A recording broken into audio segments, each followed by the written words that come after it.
ഞാൻ ചെറുപയർ കുതിർത്തിട്ടുള്ള വെള്ളത്തിലിട്ട് വെച്ചിട്ടുള്ള.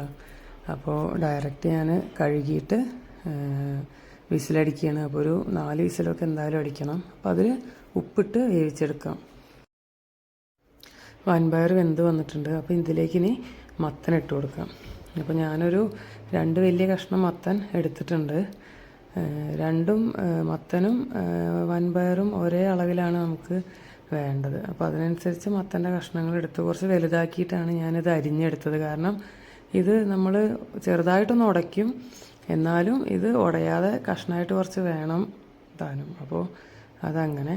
പിന്നെ ഇതിലേക്ക് ഞാനൊരു 5 പച്ചമുളക് എടുത്ത്, പച്ചമുളക് നമുക്ക് എരിവിനനുസരിച്ച് ചേർത്ത് കൊടുക്കാം. കുറച്ച് കറിവേപ്പില, ഒരു 1/2 ടീസ്പൂൺ മഞ്ഞൾപ്പൊടി, ആവശ്യത്തിന് ഉപ്പ്, വെള്ളം ഇത്രയും ചേർത്ത് കൊടുത്ത് നമുക്കൊരു 1 വിസിലോ 2 വിസിലോ.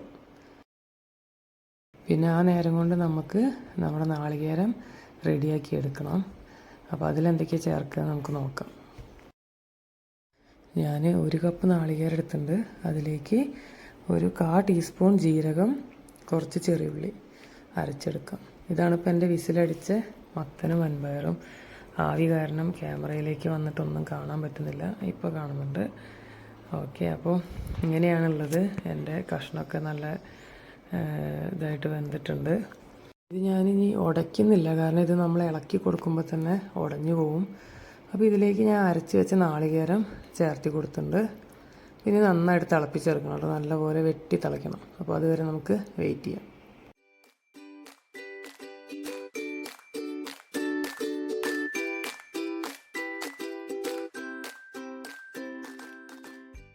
എൻ്റെ കറി നന്നായിട്ട് വെട്ടി തിളച്ചിട്ടുണ്ട്. അപ്പോൾ ഞാൻ ഇതിലേക്ക് വറവിടാൻ പോവുകയാണ്. അപ്പോൾ അതിന് വേണ്ടിയിട്ട് 2 ടേബിൾ സ്പൂൺ വെളിച്ചെണ്ണയാണ് എടുത്തിരിക്കുന്നത്. ആവശ്യത്തിനുള്ള കടുക്, അതായത് 1 ടീസ്പൂണൊക്കെ കടുക് എടുത്തിട്ടുണ്ട്. അതിലേക്ക് നാളികേരമാണ് നമ്മൾ വറുത്തിടുന്നത്.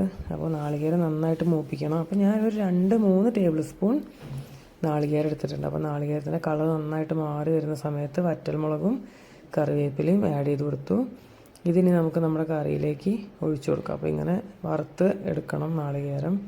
അപ്പോൾ ഞാൻ കറിയിലേക്ക് ഒഴിച്ചു കൊടുക്കുകയാണത്. എന്നിട്ട് അപ്പം തന്നെ അടച്ച് വെക്കുന്നുണ്ട്. പിന്നെ ഒരു 5 മിനിറ്റ് കഴിഞ്ഞിട്ട് ഞാനൊന്ന് ഇളക്കിയെടുക്കുന്നത് കേട്ടോ. എൻ്റെ കറി അപ്പോൾ ഇങ്ങനെയാണുള്ളത്. നല്ലപോലെ മണമൊക്കെ വരുന്നുണ്ട്. നാളികേരം വറുത്ത സ്മെല്ല് നന്നായിട്ട് വരുന്നുണ്ട്. നല്ല അടിപൊളി സ്മെല്ലാണ്. ഈ കറീൻ്റെ കൂടെ നമ്മൾ പച്ചമോര് കൂട്ടിയിട്ട് വേണം കഴിക്കാൻ. അതാണ് നമുക്ക് അടിപൊളി കോംബോ. അപ്പോൾ ഞാൻ ചോറ് കഴിക്കുന്നത് ഇങ്ങനെയാണ്. ഇതിലേക്ക് ഇതിൽ കാന്താരിമുളക് വറുത്തത് തൈരായിട്ട് ചേർത്തിയതാണ്. അതാണ് സൈഡിൽ ചമ്മന്തി പോലെ കാണുന്നത്. അതിലേക്ക് നല്ല ഒരു കോമ്പിനേഷനാണ് നമ്മുടെ ഈ ചോറിലേക്ക്. അപ്പോൾ എല്ലാവരും ട്രൈ ചെയ്ത് നോക്കണേ.